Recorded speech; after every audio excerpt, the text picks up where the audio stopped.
jabeesi baranne garsimna hojii mirkaneessi yaadala muslimaa quraana jabeesi faaruun irruun qabnees tan rabbii guddaati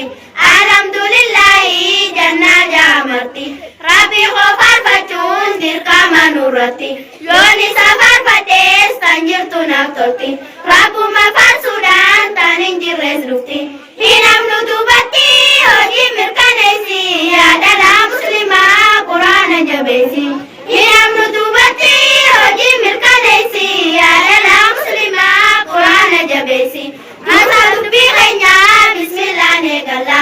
amma si kadhannaa yaa rabbi yaa allah gargaarsa nuuf ta'ii yaa rabbi yaa mola nagaya keetitu waa hunda nuuf caala ikhlaasaa fi imaanaa nu sirraa kajeella nuti sin kajeella tolchi nu sirreessi yaadala muslimaa quraana jabeesi nuti sin kajeella tolchi nu sirreessi yaadala muslimaa quraana jabeesi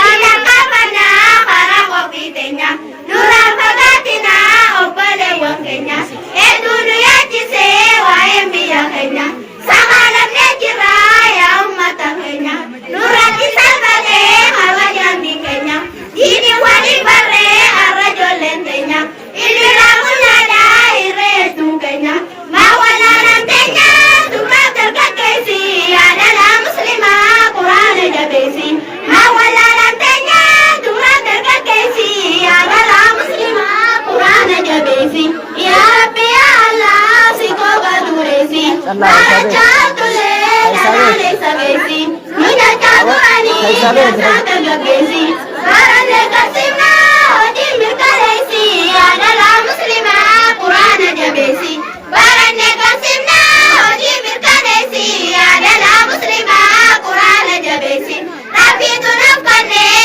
amantii islaamaa isaatu naaf baasee maqaan koo muslima diiniin islaamumaa ilmitti haajumaa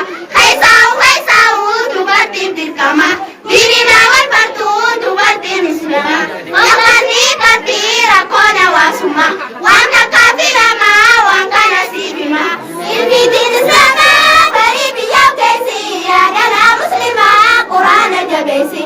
ilmiitiin islaamaa barii biyyaaf keessi yaadala muslimaa quraana jabeesi